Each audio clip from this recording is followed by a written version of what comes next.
नमस्कार। भारत का भूगोल यानी कि भारत के बारे में ऐसी जानकारियाँ जिन पर इतिहास भी घटित होगा, उसी पर विज्ञान भी घटित होगा, उसी पर राजनीति भी चलेगी और उसी पर हम आप रहते हैं तो हमारे जीवन की समस्त घटनाएं भी वहीं पर घटित होंगी। भारत के बारे में जानना केवल एक अभ्यर्थी होने के नाते ही नहीं बल्कि एक भारतीय होने के नाते भी अति आवश्यक है, जानना भी चाहिए। और ये जो भारत का भूगोल है, भारत के भूगोल को जब हम शुरू करते हैं तो सबसे पहले हम शुरू करते हैं भारत के सामान्य परिचय से, इंट्रोडक्शन ऑफ इंडिया से। जैसे आप किसी के बारे में जानना शुरू करते हैं तो पहली मुलाकात में ही सब कुछ नहीं जान जाते हैं, ठीक उसी तरीके से एक परिचय होता है कि भारत विश्व में है कहाँ, भारत की अवस्थिति कहाँ है, और थोड़ा बहुत भारत के बारे में कि विश्व स्तर पर उसके क्षेत्रफल में और आप देखें तो उसके पॉपुलेशन में क्या योगदान है विश्व स्तर पर, और इन चीज़ों को हम देख के शुरू करते हैं। यानी कि एक सामान्य सा परिचय होता है। बेसिकली ये भूगोल नहीं, एक परिचय होता है और ये परिचय तो हर विषय में होना चाहिए, भूगोल में भी होता है। तो आज का जो हमारा ये सेशन है, इसमें हम भारत के भूगोल के बारे में तो चर्चा करने जा ही रहे हैं। भारत के भूगोल में इसका सामान्य परिचय हम करने जा रहे हैं। पूरे विश्व के मानचित्र को आप देखेंगे, ये आपका उत्तरी अमेरिका महाद्वीप है, ये दक्षिण अमेरिका महाद्वीप है, ये एशिया महाद्वीप है, ये अफ्रीका महाद्वीप है, ये आपका ऑस्ट्रेलिया है। बाकी यहाँ पे ये आर्कटिक है और इधर अंटार्कटिक क्षेत्र है। जो भू क्षेत्र है हमारा, उसमें भारत की अवस्थिति आप देखेंगे तो भारत कहाँ पर पड़ेगा? भारत पड़ेगा एशिया में, और एशिया में भी इसकी स्थिति देखेंगे तो दक्षिण में भारत पड़ेगा। और भारत काफ़ी पुराना देश है, भारत काफ़ी विशाल है। भारत की विशालता के कारण, भारत की एक पुरातन संस्कृति के कारण, भारत क्योंकि इस क्षेत्र का प्रतिनिधित्व करता है तो भारत को हम उपमहाद्वीप का नाम भी देते हैं। क्या कहते हैं? भारत को हम उपमहाद्वीप का नाम देते हैं। अब आपसे कथन कारण का अगर प्रश्न पूछा जाए यहाँ पे कि भारत को उपमहाद्वीप कहा जाता है, तो आप क्या बताएंगे? हाँ, कहा जाता है। और कारण इसका अगर दिया है कि भारत की विशालता के कारण ये कहा जाता है, तो आप कहेंगे हाँ, ये जो उपमहाद्वीप की संज्ञा है ये इसकी विशालता के कारण ही इसको दी जाती है। विश्व स्तर पर आप देखेंगे तो ये 7वां सबसे बड़ा क्षेत्रफल की दृष्टि से आपको देश मिलेगा। पूरे विश्व में 6 देश जो हैं वो इससे बड़े हैं। एक एक करके अभी हम इसकी चर्चा करेंगे। तो यहाँ से अगर हम भारत को निकालें तो भारत अगर पॉलिटिकल मैप पर देखेंगे तो कुछ ऐसा आपको दिखेगा, और यहाँ से भी जब हम निकालेंगे तो भारत कुछ इस तरीके से आपके सामने आ जाएगा। भारत की जो संस्कृति है, भारत की जो सभ्यता है, वो उतनी पुरानी मानी जाती है जब मानव की उत्पत्ति हुई। बहुत सारे मत हैं जिसमें कुछ मतों में कहा जाता है कि अफ्रीका में हुई, कुछ मतों में कहा जाता है कि विश्व के अन्य अन्य जगहों पर हुई। भारत में भी माना जाता है कि शुरुआती दौर में ही मानव की उत्पत्ति यहाँ पर हुई। जब उस चैप्टर की हम कभी बात करेंगे और मानव की उत्पत्ति के संबंध में तो उसकी डिटेल में चर्चा करेंगे, लेकिन इतना ज़रूर कह सकते हैं कि भारत की भी काफ़ी प्राचीन विरासत रही है। और भारत में कहाँ पे हुई? तो भारत में दक्षिण भारत में हुई। काफ़ी विशाल है भारत, और भारत की विशालता और इन सारी चीज़ों को देखने से पहले हम थोड़ी सी इसके ऐतिहासिक पृष्ठभूमि पर अगर चर्चा करें तो भारत का जो नाम पड़ा, इसके नामकरण की अगर हम चर्चा करें तो भारत का जो नाम पड़ा वो अचानक भारत नहीं पड़ पाया। भारत का जो नाम पड़ा वो एक राजा भरत हुआ करते थे, भरत के नाम पर इसका नाम भारत वर्ष पड़ा। ठीक है। और आप देखेंगे तो भारतवर्ष के बारे में जानकारी आपको आपके बहुत पुराने पुराने ग्रंथ हैं, है ना, ऋग्वेद आपके यहाँ का वैदिक कालीन पूरी सभ्यता संस्कृति फली फूली, तो इन सारी चीज़ों से तो आपको जानकारी मिलती ही है।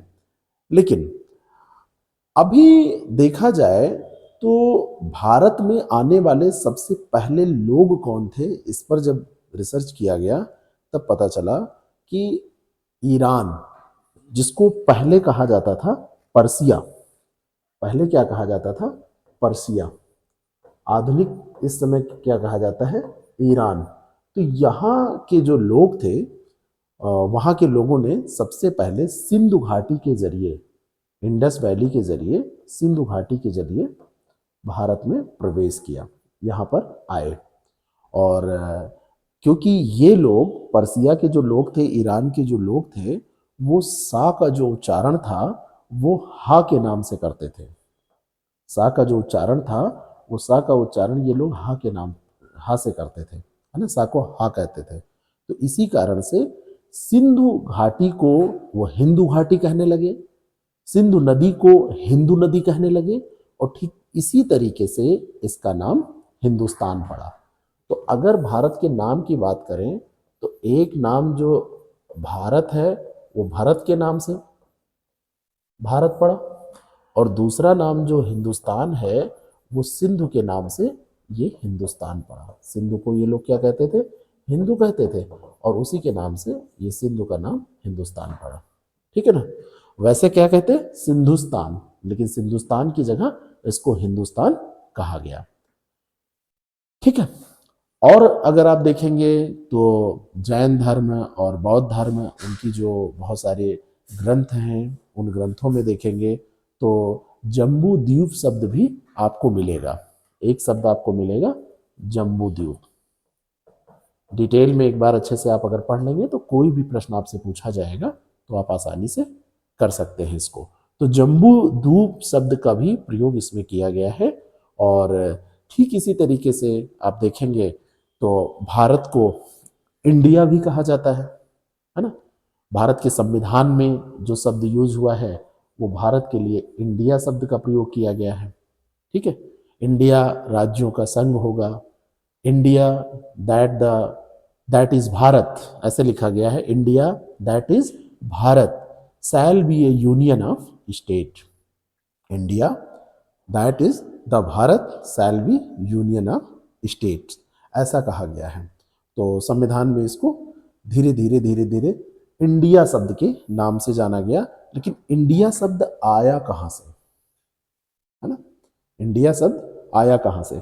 तो जब अलेक्जेंडर आया था यहाँ पर, जब अलेक्जेंडर आया था तो अलेक्जेंडर ने हिंदू को, जो हिंदू शब्द था ये वाला, जो सिंधु से यहाँ से ये हिंदू बन गया था, तो सिंधु से हिंदू बना था, और हिंदू को अलेक्जेंडर ने इंदू कहा।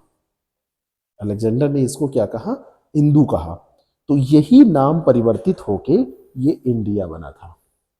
यही नाम जो है परिवर्तित होके वो इंडिया बना था।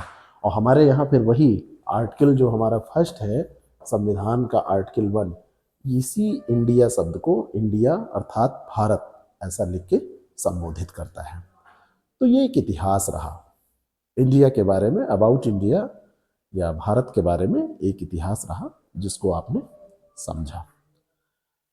भारत की जब स्थिति की हम बात कर रहे थे तो हमने यहाँ पे देखा कि भारत को अगर आपको बताना है विश्व के मैप पर, तो कुछ आपको इसकी स्थिति के बारे में बताना पड़ेगा कि ये कितने डिग्री, कितने अक्षांश पर विस्तृत है, इसकी उत्तर से दक्षिण तक क्या लंबाई है, क्या चौड़ाई है, पूरब से पश्चिम तक, और कितने डिग्री से कितने डिग्री के बीच में इसका विस्तार है। अगर ये आपसे पूछ लिया जाए तो आप बताने की स्थिति में रहें, इसको हमको समझना है। आप देखेंगे भारत की जो स्थिति है, भारत की जो स्थिति है, सबसे पहले तो ये समझिए कि भारत किस गोलार्ध में स्थित है। ये आपका ग्लोब है। अगर हम इस तरीके से इसको बांटें, आप समझ रहे होंगे, ये विषुवत रेखा है, मध्य वाली अक्षांश रेखा, और ये देशांतर रेखा है। ये 0 डिग्री देशांतर रेखा है और ये 0 डिग्री अक्षांश रेखा है। इस तरीके से अगर हम देखें तो भारत की स्थिति आपको कहाँ पर मिलेगी? भारत की स्थिति यहाँ पर मिलेगी। विषुवत रेखा के उत्तर वाले हिस्से को, इस वाले हिस्से को नॉर्थ हेमिस्फीयर कहा जाता है, इसको साउथ कहते हैं। इस वाले को जो ईस्ट में है इसको ईस्ट हेमीस्फेयर कहा जाता है और इधर वाले को वेस्ट हेमीस्फेयर कहा जाता है। भारत की स्थिति आप देखेंगे तो उत्तरी जो अक्षांश है तो वो उत्तर में हो जाएगा और जो देशांतर है वो पूरब में हो जाएगा। तो इसका जो गोलार्ध हो जाएगा तो नॉर्थ ईस्ट हो जाएगा। गोलार्ध क्या हो जाएगा, हेमिस्फेयर इसका देखेंगे तो गोलार्ध क्या हो जाएगा, नॉर्थ ईस्ट, यानी कि उत्तर पूर्वी गोलार्ध में भारत की स्थिति आ जाएगी।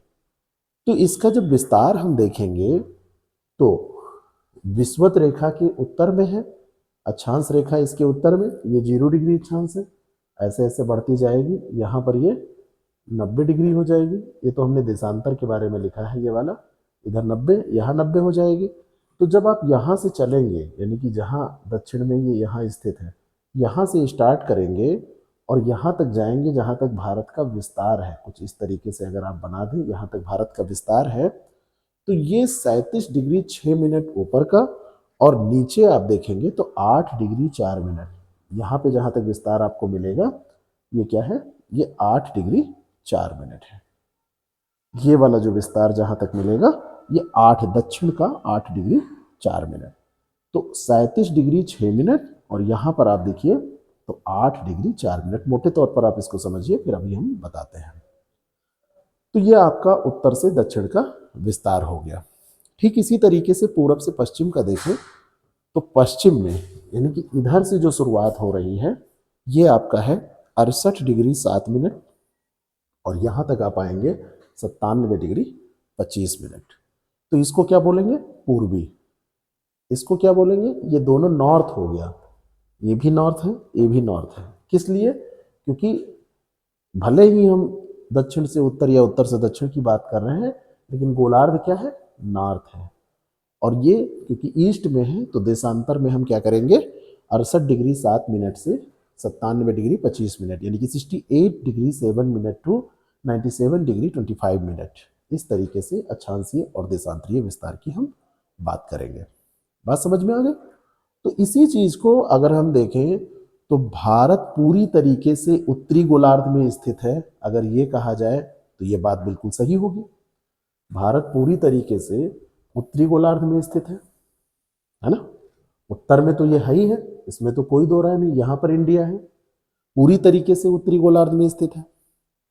अगर कहा जाए कि भारत जो है वो पूरी तरीके से पूर्वी देशांतर में स्थित है, ठीक है, तो ये भी बात सही है।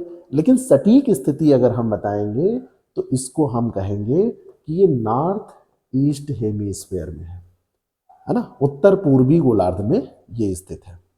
8 डिग्री 4 मिनट और 37 डिग्री 6 मिनट उत्तरी अक्षांश, 68 डिग्री 7 मिनट और 97 डिग्री 25 मिनट पूर्वी देशांतर के बीच में इसका फैलाव है। अब दूसरी चीज एक आती है कि जो भारत है, जो हमने ये विस्तार बताया, ये विस्तार के बारे में आप जानते हैं कि यहाँ से यहाँ तक जो आप जा रहे हैं, ये लगभग मोटे तौर पर इसका अंतर आप निकालेंगे तो ये आपको क्या मिलेगा, ये अंतर आपको मिलेगा 30 डिग्री के आसपास, नियर अबाउट, मोटे तौर पे। और इधर भी आप अंतर देखेंगे तो ये भी 30 डिग्री के आसपास मिलेगा। मिलेगा या नहीं मिलेगा। अब इसकी अगर हम दूरी की बात करें, ये मोटे तौर पर मैंने आपको बताया कि इतना मिलेगा मोटे तौर पर, वैसे आप कैलकुलेट कर सकते हैं 97 डिग्री 25 मिनट माइनस 68 करेंगे तो 30 से कम ही आएगा। ठीक इसी तरीके से ये भी। अब अगर हम इसके विस्तार की चर्चा करें कि ये विस्तृत कितना है, इसकी लंबाई चौड़ाई की बात करें तो यहाँ पर आप देखिए ये उत्तरी गोलार्ध में 8 डिग्री 4 मिनट से 37 डिग्री 6 मिनट के बीच में 3214, यानी कि दक्षिण से उत्तर इसकी जो लंबाई है वो 3214 है। और ठीक इसी तरीके से आप पश्चिम से पूरब देखेंगे, पश्चिम से पूरब तो ये है 2933, जो कि उससे कम है। तो इसका उत्तर से दक्षिण और ये पूरब से पश्चिम आपका विस्तार हो गया, जो ये है। कुल क्षेत्रफल इसका 32,87,263 वर्ग किलोमीटर है। नॉर्मली आपसे 32.8 लाख वर्ग किलोमीटर पूछा जाता है, इसी नाम से इसको ऐसे पूछा जाता है, मतलब इस डिजिट में इसको ऐसे पूछा जाता है।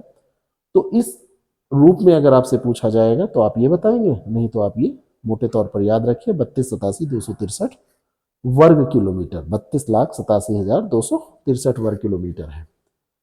भारत कि इसके बाद में आप देखेंगे तो आपसे स्थिति पूछी जाती है कि भारत की जो स्थलीय सीमा है उसकी लंबाई कितनी है, तो आप इसको बता दीजिए कि 15,200 किलोमीटर की लंबाई है।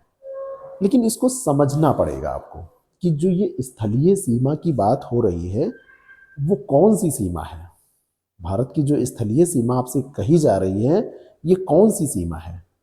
भारत का स्थल आप किसको मानते हैं, तो भारत का स्थल जब आपसे कहा जाएगा तो भारत का वो स्थल, वो सीमा जो यहां से शुरू होती है, इस तरीके से यहां से शुरू होती है, और ये देखिए ये पूरी बाउंड्री जो आप देख रहे हैं यहां से शुरू होके जो ऐसे आती है ये स्थल है यहां तक, ये आपकी कितनी है 15,200। और फिर जो यहां की सीमा है, जो ये वाली सीमा है यहां से शुरू होके, इसको हम अलग कलर से कर दे रहे हैं, ये जो सीमा है ये सीमा जो है इसको क्या बोलेंगे, ये कैसी सीमा हो जाएगी बताइए। इस सीमा को क्या हम बोलेंगे, तो इस सीमा को हम बोलेंगे कि ये भारत की तटीय सीमा है। अब इस तटीय सीमा में एक सीमा तो ये है, इस सीमा की सबसे पहले आप लंबाई नोट करिए इसी समय, ये आपकी हो जाएगी 15,200 किलोमीटर, और ये वाली जो आपने नोट की ये है 6100 किलोमीटर। लेकिन क्योंकि भारत देश में द्वीपीय स्थितियां भी पाई जाती हैं, जैसे अंडमान निकोबार द्वीप समूह है, लक्षद्वीप है, दादरा नागर हवेली है ना, और अन्य छोटे छोटे द्वीप हैं, उनको भी अगर इसमें आप इंक्लूड करते हैं, द्वीपों समेत बात करते हैं, तो द्वीपों को जोड़ने के बाद में अगर इसमें द्वीप की सीमा भी जोड़ दी जाए तो ये आपकी हो जाती है 7,515.5 किलोमीटर, इतनी, ठीक है। और टोटल अगर आपसे पूछ ली जाए कि भारत की स्थलीय और जो दूसरी सीमा है तटीय सीमा, तो स्थलीय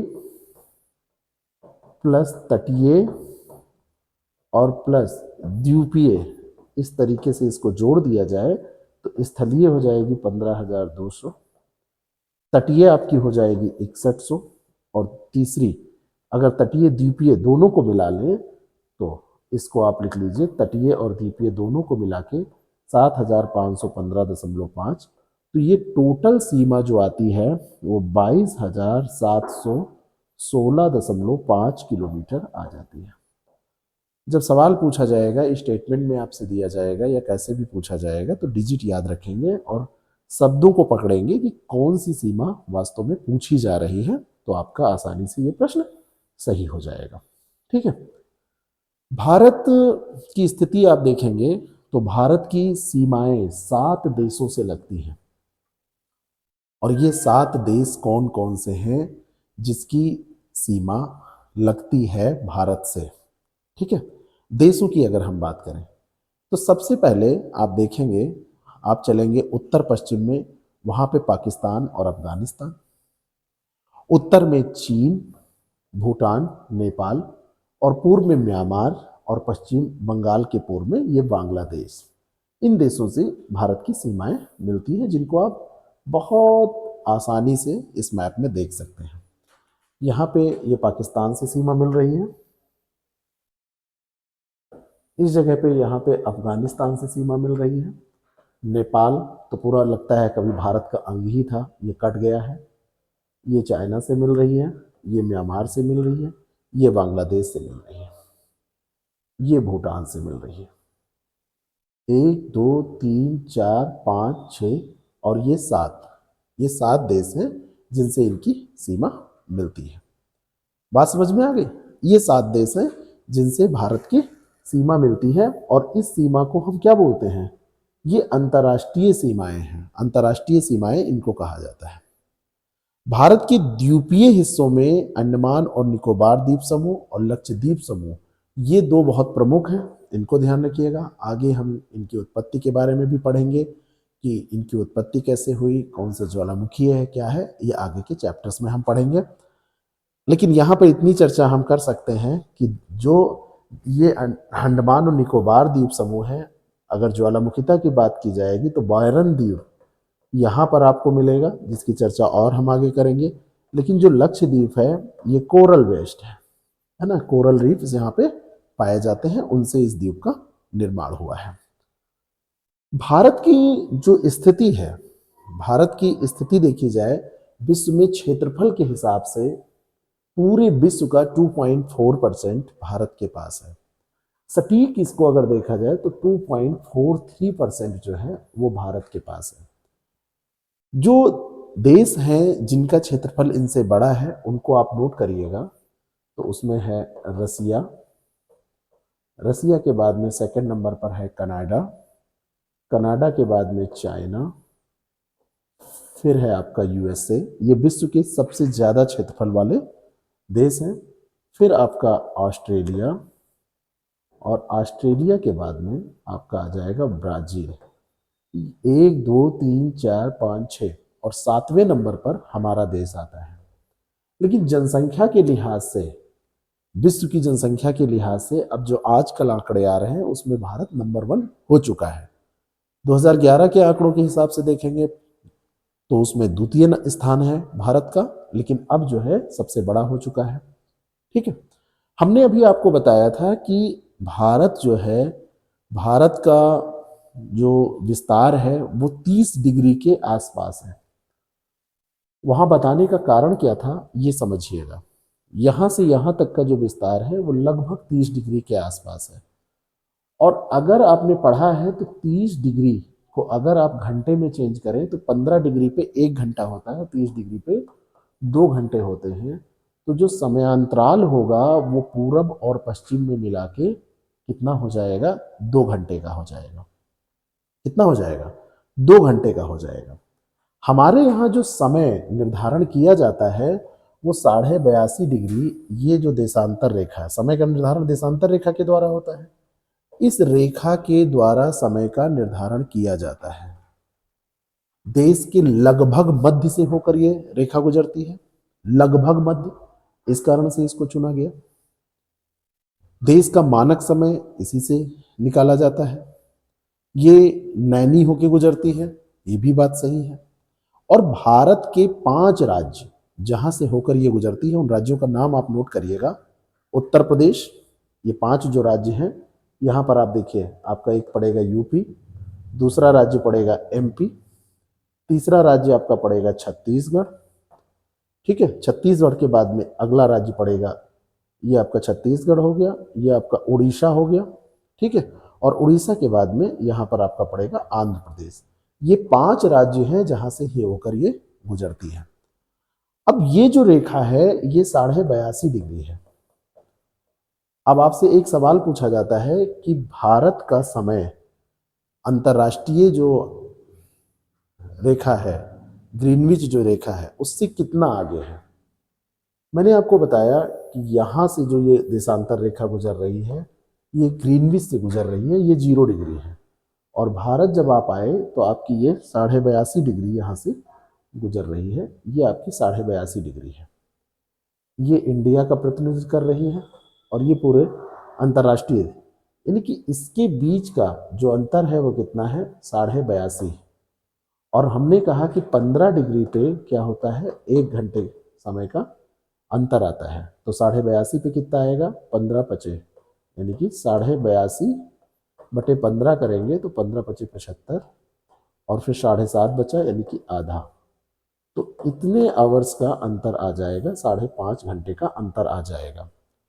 तो जिस समय ग्रीनविच में सुबह के 5 बजे होंगे तो हमारे यहाँ कितने बज जाएंगे, 5 में 5.5 आप जोड़ देंगे। और क्योंकि ये ईस्ट में है, ये ईस्ट डायरेक्शन में है, तो इधर पॉजिटिव होता है, और वेस्ट डायरेक्शन में अगर देखें तो यहाँ पे निगेटिव होता है। भारत ईस्ट डायरेक्शन में है तो हमारा समय क्या हो जाएगा, 5.5 घंटे आगे हो जाएगा, इसीलिए प्लस ऐसे लिखते हैं। आपके फोन में जब टाइम सेट करने के लिए आता है जोन, तो 5.5 प्लस ऐसे लिखा होता है, उसका कारण यही है। ठीक है, तो इस तरीके से आप इसको देखेंगे। बात समझ में आई? एक रेखा और भारत से गुजर रही है जिसके बारे में जानना बहुत जरूरी है, और वो रेखा कौन सी है? उस रेखा की अगर हम बात करें तो वो कर्क रेखा है। कौन सी रेखा है? कर्क रेखा है। कर्क रेखा आपसे कहा जाए कि कौन सी रेखा, तो आप इसको कहिएगा 23.5 डिग्री उत्तरी, नॉर्थ, ये अक्षांश है जिसको कर्क रेखा के नाम से जाना जाता है। ठीक है, ट्रॉपिक ऑफ कैंसर के नाम से इसको जाना जाता है। 23.5 डिग्री जो दक्षिणी रेखा है उसको मकर रेखा के नाम से जाना जाता है। ये भारत के 8 राज्यों से होकर गुजरती है, और ये जिस तरीके से 82.5 को हमने माना है कि लगभग मध्य देशांतर है, ठीक इसी तरीके से ये मध्य अक्षांश है जो भारत को लगभग 2 बराबर भागों में बांटता है। अगर ऐसी स्टेटमेंट आपसे देकर पूछा जाए तो आप कहेंगे कि ये बिल्कुल सही है। बात समझ में? ये 8 राज्य कौन कौन से हैं? पहला है गुजरात, दूसरा है राजस्थान, तीसरा मध्य प्रदेश, चौथा छत्तीसगढ़, पांचवा झारखंड, छठा आपका वेस्ट बंगाल, सातवां आपका त्रिपुरा, और आठवां आपका मिजोरम। मित्र पर गमछा मार, ये फार्मूला आपका होता है। आप फार्मूले से याद करिए, कैसे याद करते हैं, लेकिन इसको तैयार कर लीजिए। फार्मूले कहीं कहीं काम अच्छा करते हैं, कहीं कहीं बहुत अच्छा नहीं करते हैं। तो मेरा मानना है कि आप लोग फार्मूले से ज़्यादा इसको दिमाग में बिठा लें कि ऐसे गुजरात के बाद जब राजस्थान में प्रवेश करते हैं तो बहुत थोड़ी सी जगह है जहाँ से ये गुजरती है। मध्य प्रदेश को लगभग ये 2 बराबर भागों में बांटती है, ये भी आपको विजुलाइज करना है। छत्तीसगढ़ के उत्तरी भाग से निकल जाती है। झारखंड को लगभग 2 बराबर भागों में बांटती है, लेकिन एरिया के हिसाब से उत्तरी भाग ज़्यादा है। वेस्ट बंगाल को 1/3 ऊपर काटते हुए, त्रिपुरा को 1/3 नीचे काटते हुए, और मिजोरम को भी लगभग 2 बराबर भागों में ये बांटती है। बात समझ में आई? ठीक है, तो पूरे भारत का लगभग जो पूरा क्षेत्र है, अगर जलवायु की दृष्टि से देखा जाए, ये बहुत ही महत्वपूर्ण प्रश्न है। भारत का पूरा क्षेत्र जलवायु की दृष्टि से किस में आता है? मानसूनी जलवायु तो है हमारे यहाँ की, लेकिन जलवायु की दृष्टि से भारत का जो पूरा क्षेत्र है वो आप क्या कहेंगे? मानसूनी जलवायु वाला है। एक तो आप कह देंगे मानसूनी जलवायु वाला है, कोई दिक्कत, मानसूनी जलवायु आप कह देंगे। लेकिन कर्क रेखा इसे उष्ण और उपोष्ण कटिबंधों में बांट देती है।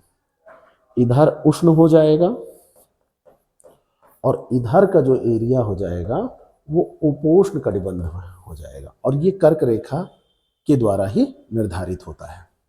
ठीक है, किसके द्वारा होता है? कर्क रेखा के द्वारा निर्धारित होता है। अच्छा, एक बार प्रश्न और पूछा गया था, एक, भारत को अगर आकार दिया जाए तो आप क्या देंगे? भारत को अगर आकार दिया जाए तो आप क्या देंगे आकार? तो भारत को अगर आकार देंगे तो ये किस तरीके का आकार, ये कैसा आकार है बताइए? ये चतुष्कोणीय आकार इसको बोला जाता है। कैसा आकार है? ये चतुष्कोणीय आकार है। ठीक है, चतुष्कोणीय है। ठीक है, लेकिन अगर कहा जाए कि प्रायद्वीपीय भारत किस आकार का है,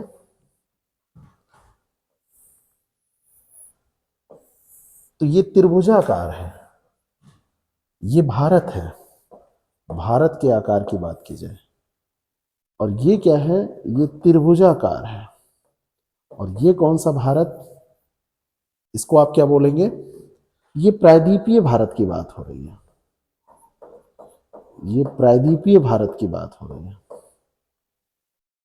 ये क्या है? प्रायद्वीपीय भारत है। तो जब प्रश्न पूछा जाए कि प्रायद्वीपीय भारत का आकार क्या है, तो आप उल्टा त्रिभुज, त्रिभुजाकार। अगर आपसे पूछा जाए भारत का आकार क्या है, तो ये चतुष्कोणीय आकार का है। भारत मानसूनी जलवायु, तो मानसूनी जलवायु 2 शाखाएं, एक इधर बंगाल की खाड़ी की शाखा और एक अरब सागर की शाखा। इस पर डिटेल में आगे के लेक्चर में चर्चा करना है, तो इसको यहां पढ़ने का बहुत कुछ हेतु नहीं बनता है। ठीक है, ठीक। तो ये भारत के बारे में कुछ बेसिक जानकारी हुई। हमने कहा कि जो भारत है इसका जो विस्तार पाया जा रहा है ये यहां से शुरू होता है और यहां तक जाता है, दक्षिण तक जाता है, साउथ तक जाता है। ठीक है, तो ये जो विस्तार है इस विस्तार को हम कैसे निर्धारित करें, तो दो बिंदु हैं, दो बिंदु हैं। भारत का जो दक्षिणतम बिंदु है, एक तो उत्तरतम बिंदु, भारत का एक उत्तरतम बिंदु और एक दक्षिणतम बिंदु। मैं बार बार यहां नहीं जा रहा हूं, मैं इधर आने की बार बार कोशिश कर रहा हूं। उसका कारण आप समझिएगा, क्योंकि यहां पे हम आएंगे तो ये 8 डिग्री के बाद में मुख्य भूमि जो हमारी है इससे ऊपर हम नहीं बढ़ पाएंगे, है ना। हम यहां पर अगर आएंगे तो यहां पर हम कहेंगे कि क्या कहेंगे, 8 डिग्री 4 मिनट, लेकिन इसका विस्तार और नीचे तक पाया जाता है। और जब आप यहां पर आएंगे तो यहां पर आपको 6 डिग्री, बहुत ध्यान से इस बात को समझिएगा, यहां पर जब आप आएंगे तो आपको 6 डिग्री और आगे आप लोग बताएंगे 45 मिनट उत्तरी अक्षांश, 6 डिग्री 45 मिनट, ये नॉर्थ लैटिट्यूड, उत्तरी अक्षांश, अक्षांश का मतलब लैटिट्यूड, देशांतर का मतलब लॉन्जिट्यूड। तो यहां पर एक बिंदु है जिसको पहले कहते थे पिग्मेलियन पॉइंट, पिग्मेलियन पॉइंट, बाद में इसका नाम रख दिया गया इंदिरा पॉइंट।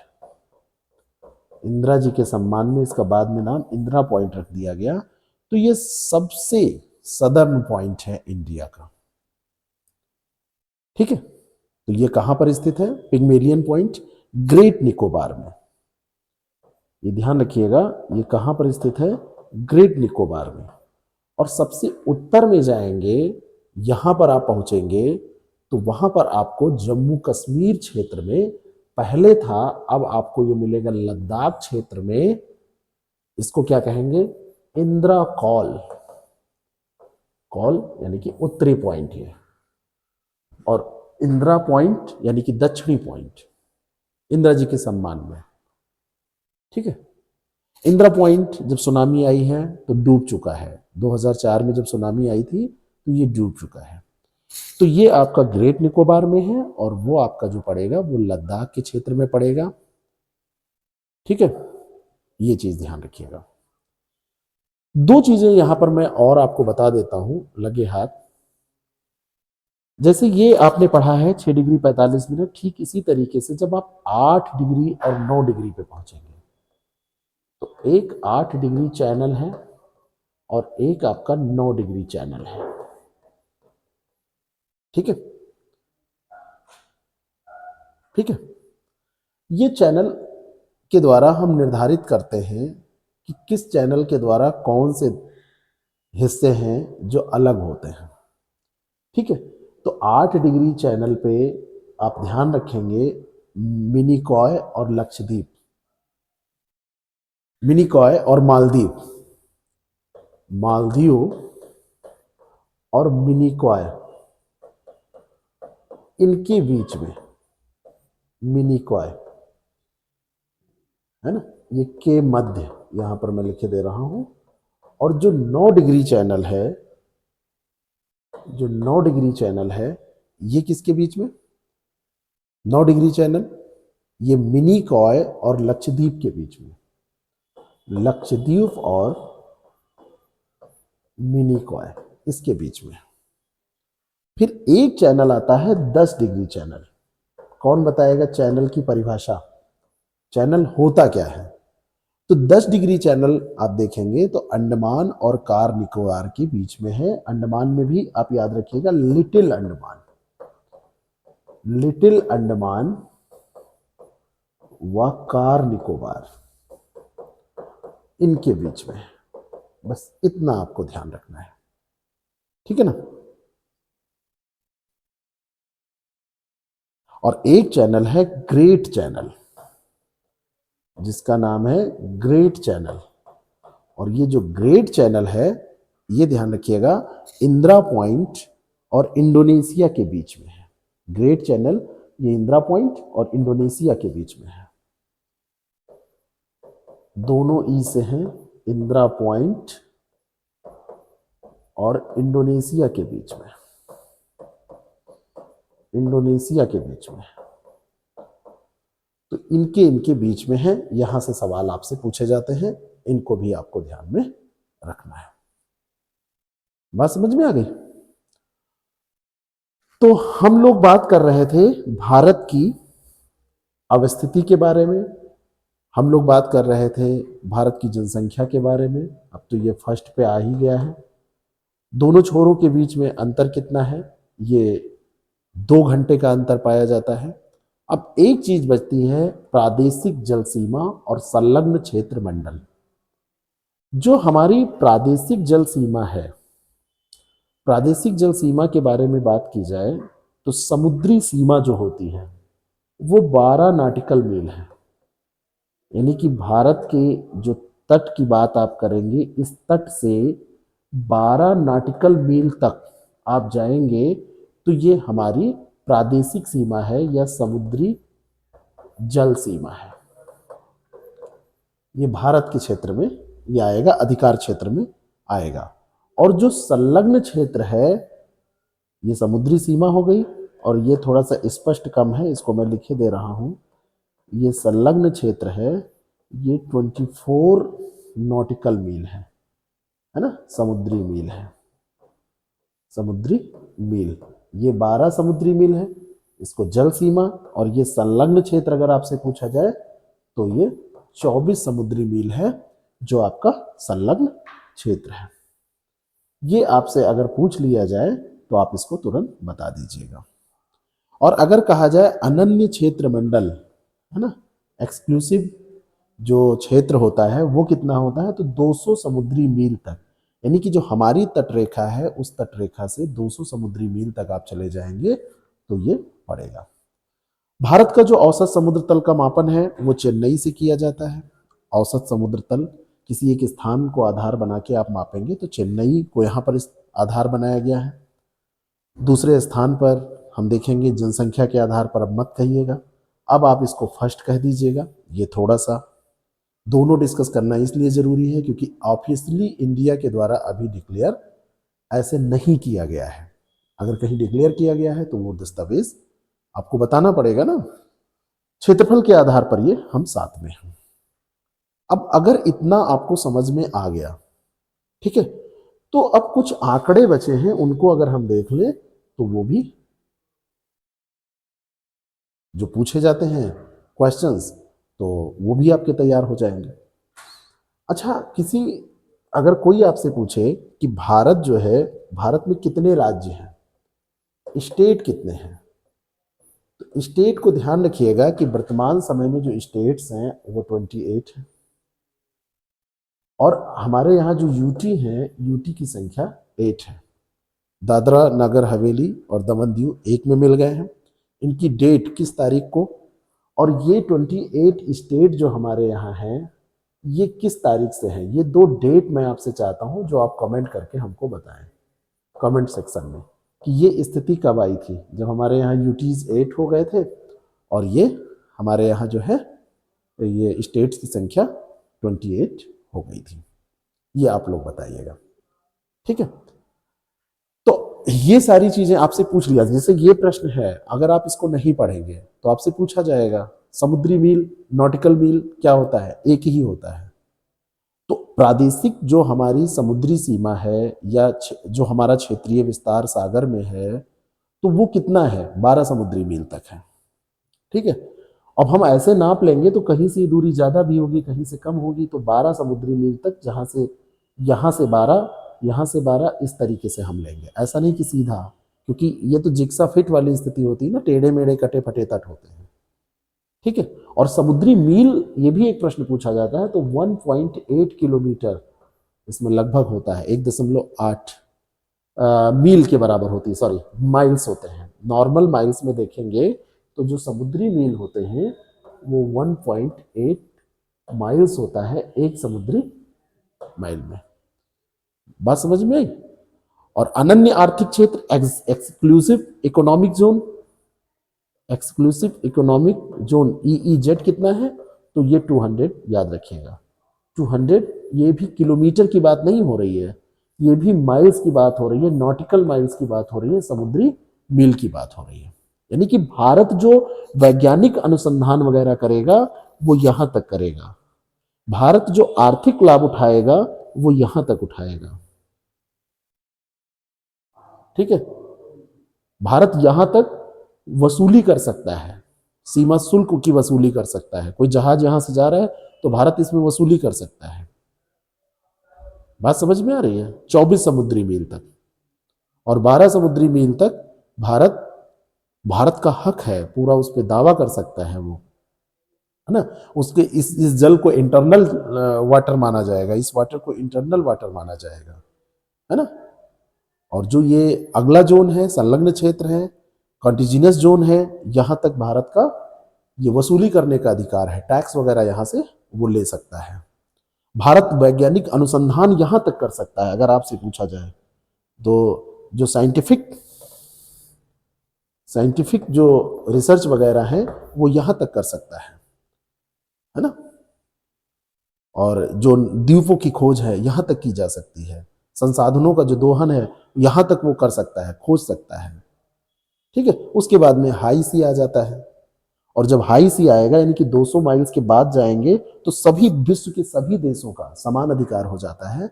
वहां पे किसी भी तरीके से किसी भी एक क्षेत्र का नहीं रहता है। 200 मील तक उस देश का होता है, जैसे भारत का है ऐसे सभी देशों का होता है, लेकिन उसके बाद नहीं होता है। उसके बाद सभी देशों का समान अधिकार हो जाता है। ठीक है, तो हमारे बांग्लादेश पड़ोसी हैं, चाइना पड़ोसी हैं, पाकिस्तान, नेपाल, म्यांमार, भूटान, अफगानिस्तान, इनके बारे में हमने बताया। 1 2 3 4 5 6 7 ये देश हैं। सबसे ज्यादा जो सीमा मिलती है हमारी वो किससे मिलती है? वो बांग्लादेश से मिलती है। और इस सीमा पर जो सिक्योरिटी का जिम्मा है वो बॉर्डर सिक्योरिटी फोर्स के पास है, जिसको आप BSF के नाम से जानते हैं। सेकेंड नंबर पर चाइना है। मील में देखा जाएगा तो 2546 मील बांग्लादेश का, किलोमीटर में 4097, चाइना 3488, और यहाँ पे ITBP और SSF स्पेशल फ्रंटियर फोर्स ये दोनों लोग देखते हैं। थर्ड पे पाकिस्तान, थोड़ी सी कम है, केवल दिमाग में ऐसे बिठाइए, जो पाकिस्तान और भारत की सीमा है वो चाइना से थोड़ी सी कम है। ये 3488 है, ये 3323 है, लगभग 150 का अंतर है। ठीक है, लगभग 150 का अंतर है किलोमीटर का। ये बॉर्डर सिक्योरिटी फोर्स देखती है, यानी कि भारत और पाकिस्तान के बॉर्डर पे बॉर्डर सिक्योरिटी फोर्स। नेपाल 1751, यहाँ पे सशस्त्र सीमा बल है जिसको SSB के नाम से जाना जाता है। म्यांमार की सीमा नेपाल की सीमा से थोड़ी सी कम है, असम राइफल्स और इंडियन आर्मी यहाँ पे देखती है। भूटान यहाँ पे SSB देखती है, 699 किलोमीटर। और सबसे छोटी सीमा जो है वो अफगानिस्तान के साथ है, बॉर्डर सिक्योरिटी फोर्स BSF यहाँ पर भी देखती है। यानी बांग्लादेश और अफगानिस्तान के साथ बॉर्डर सिक्योरिटी फोर्स। जहाँ पे सबसे टफ है चाइना और पाकिस्तान, वहाँ पे ITBP चाइना के साथ और SSF चाइना के साथ। और यहाँ पर देखिए बॉर्डर सिक्योरिटी फोर्स आपकी पाकिस्तान के साथ भी है, बॉर्डर सिक्योरिटी फोर्स। बाकी नेपाल, म्यांमार और भूटान के साथ आप देखेंगे तो नेपाल और भूटान के साथ SSB और म्यांमार के साथ असम राइफल्स और इंडियन आर्मी। ये जो सीमाएं मिल रही हैं उसमें कौन कौन से राज्य हैं जो इन सीमाओं पर स्थित हैं, यहां से भी आपसे प्रश्न पूछा जाता है। और सबसे ज्यादा इंपॉर्टेंट इसमें नॉर्थ ईस्ट का है। नॉर्थ ईस्ट के जो स्टेट हैं वो बहुत ज्यादा इंपॉर्टेंट है। बांग्लादेश सबसे पहले देखते हैं हम अफगानिस्तान। जो अफगानिस्तान की सीमा मिल रही है, यहाँ पर आप देखिए, ये अफगानिस्तान की सीमा जो मिल रही है ये आपका अफगानिस्तान है। यहाँ पर देखिए, तो अफगानिस्तान की सीमा वर्तमान समय में किससे मिलेगी? यहाँ पर अब क्या है, ये छोटी सी सीमा है, ये छोटी सी सीमा है। तो अफगानिस्तान की सीमा केवल 106 किलोमीटर। अब ये किससे मिलेगी? तो ये लद्दाख से मिलेगी। ध्यान दीजिएगा, बिल्कुल दिमाग में बिठा लीजिएगा, ये किससे मिलेगी? ये लद्दाख से मिलेगी। मोस्ट इंपॉर्टेंट ये फैक्ट है, ये सीमा आपकी मिलेगी लद्दाख से। पाक ऑक्युपाइड कश्मीर वाला जो हिस्सा है जो अभी लद्दाख में आ रहा है उससे मिलेगी। अफगानिस्तान की राजधानी काबुल है। बांग्लादेश, इसकी राजधानी ढाका। इससे असम, मेघालय, मिजोरम, त्रिपुरा और वेस्ट बंगाल, असम, मेघालय, मिजोरम, त्रिपुरा और वेस्ट बंगाल की सीमा मिलेगी।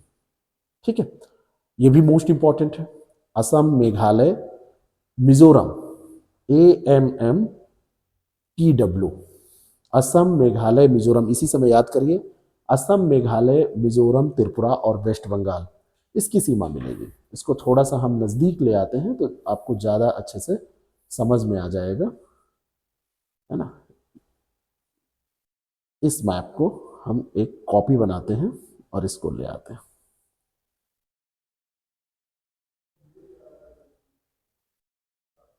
यहाँ पे आप देखिए इसको, ये वाला मैप, इसको थोड़ा सा क्लीन करते हैं, 1 मिनट। अब यहां पर आप ध्यान दीजिए,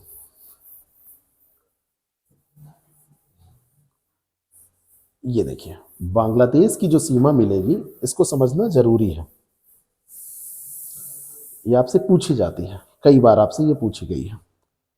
इस सीमा को आप देखिए, ये बांग्लादेश है, इससे असम से भी सीमा मिलेगी, पश्चिम बंगाल से भी सीमा मिलेगी, पश्चिम बंगाल से बहुत बड़ी सीमा, यहाँ पर असम से, मेघालय से, ये आपका त्रिपुरा से मिलेगी और ये मिजोरम से भी इसकी सीमा मिलेगी। बात समझ में? मिजोरम से भी इसकी सीमा मिलेगी। तो इसको ध्यान में रखिएगा, ये आपसे जब भी पूछा जाए तो आप इसको बता सकें। ठीक है, नेक्स्ट चलते हैं, अगला देखते हैं हम। तो ये आपका क्लियर हो गया भूटान। चाइना में देखेंगे तो चाइना से किसकी किसकी सीमा मिलती है? अरुणाचल प्रदेश, हिमाचल प्रदेश, लद्दाख, उत्तराखंड, सिक्किम, ये आपका चाइना है। लद्दाख, हिमाचल प्रदेश, उत्तराखंड, सिक्किम, अरुणाचल प्रदेश, ये चाइना का हिस्सा है। जम्मू कश्मीर से सीमा नहीं मिलेगी चाइना की। अब चाइना की राजधानी बीजिंग है। म्यांमार, है ना, नानपे। अरुणाचल प्रदेश, मिजोरम, मणिपुर और नागालैंड। अरुणाचल प्रदेश, नागालैंड, मणिपुर, मिजोरम। अरुणाचल प्रदेश, नागालैंड, मणिपुर, मिजोरम, ये आपका पूरा म्यांमार का विस्तार है ना, ये वाला। अरुणाचल प्रदेश, नागालैंड, मणिपुर, मिजोरम। मालदीव, माले।